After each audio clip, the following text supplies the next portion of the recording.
ಜಿಲ್ಲಾ ಪಂಚಾಯತಿ ತಾಲೂಕ್ ಪಂಚಾಯತಿ ಬಗ್ಗೆ ಭಾಳ ನಿರೀಕ್ಷೆ ಇದೆ ಸರ್, ಏನು ಸುದ್ದಿನೇ ಬರ್ತಿಲ್ಲ. ಹೌದು, ಈಗ ಹೈಕೋರ್ಟ್ನಲ್ಲಿ ಈ ತಿಂಗಳು 17ನೇ ತಾರೀಕು ಎಲೆಕ್ಷನ್ ಕಮಿಷನರು ಸರ್ಕಾರದ ಮೇಲೆ ಕೇಸ್ ಹಾಕಿದ್ದಾರೆ. ಕಂಟೆಂಪ್ಟ್ ಪಿಟಿಷನ್ನು ಕೂಡ ಇದೆ. ಕಂಟೆಂಪ್ಟ್ ಪಿಟಿಷನ್ನಲ್ಲಿ ತಾಲೂಕ್ ಪಂಚಾಯತ್ ಜಿಲ್ಲಾ ಪಂಚಾಯತ್ ಎಲೆಕ್ಷನ್ ಮಾಡಬೇಕು ಅನ್ನೋದ್ರ ಬಗ್ಗೆ ಹೈಕೋರ್ಟಲ್ಲಿ ಅವತ್ತು ಚರ್ಚೆ ಆಗ್ತದೆ. ಅಂತಿಮವಾಗಿ ಏನಾಗ್ತದೆ ಅಂತ ನೋಡೋಣ. ಈಗ ವಿರೋಧ ಪಕ್ಷದವರು ಎಲ್ಲ ಗ್ಯಾರಂಟಿ ಯೋಜನೆಗೆ ದುಡ್ಡು ಹೋಗ್ಬಿಟ್ಟಿದೆ, ಸರ್ಕಾರ ಬಜೆಟ್ ಅಲ್ಲ, ಗ್ಯಾರಂಟಿ ಯೋಜನೆಗಳಿಂದ ನೇರವಾಗಿ ಜನಗಳಿಗೆ ಹೋಗ್ತಾ ಇದೆ. ಜನಕ್ಕೆ ಇದು ಕಾಂಗ್ರೆಸ್ ಸರ್ಕಾರ, ಸಿದ್ದರಾಮಯ್ಯನವ್ರ ಸರ್ಕಾರ ಅವ್ರು ಕೊಟ್ಟಿದ್ದಾರೆ ಅಂತಕ್ಕಂಥದ್ದು ಅರಿವಿಲ್ಲ. ಅವ್ರು ಕೇಳದೆ ಕೊಡ್ತಾ ಇರ್ತಕ್ಕಂಥ ಹಿನ್ನೆಲೆಯಲ್ಲಿ ಸರ್ಕಾರದ ಉದ್ದೇಶ ಏನಂತಂದರೆ ಬಡವರೆಲ್ಲರಿಗೂ ಕೂಡ ಸಹಾಯ ಆಗಬೇಕು ಅಂತಕ್ಕಂಥ ದೃಷ್ಟಿಯಿಂದ ಮಾಡ್ತಾಯಿದ್ವಿ. ಆದರೆ ಎಲ್ಲೋ ಒಂದು ಕಡೆಗೆ ನಾವು ರಾಜಕೀಯದ ದೃಷ್ಟಿಯಿಂದ ನಾವು ಮಾಡಲಿಲ್ಲ. ಅದನ್ನೆಲ್ಲ ಒಂದು ಕಡೆಗೆ ರಾಜಕೀಯ ಫಲಾಪೇಕ್ಷೆಯನ್ನು ಕೂಡ ನಾವು ಇಟ್ಕೊಂಡು ಮಾಡಲಿಲ್ಲ.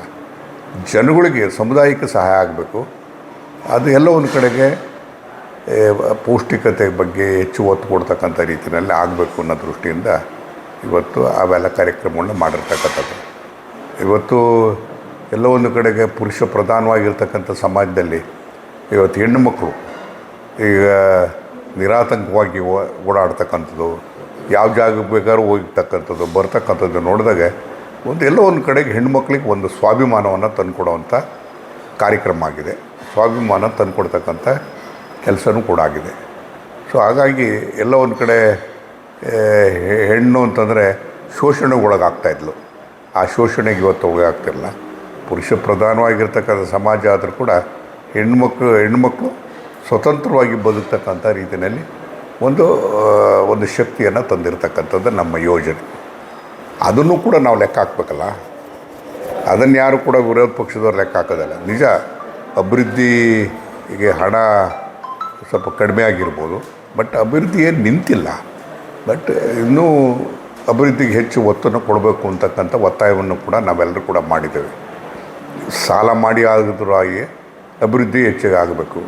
ನಮ್ಮ ಯೋಜನೆಗಳು ಈಗ ನಮ್ಮಲ್ಲಿ ಭದ್ರಾ ಮೇಲ್ದಂಡೆ ಇರ್ಬೋದು, ಎತ್ತಿನೊಳೆ ಯೋಜನೆ ಇರ್ಬೋದು, ಇವೆಲ್ಲದಕ್ಕೂ ಹೆಚ್ಚು ಹಣ ಕೊಡಬೇಕು ಅಂತಕ್ಕಂಥ ಒತ್ತಾಯವನ್ನು ಕೂಡ ನಾವು ಮಾಡಿದ್ವಿ.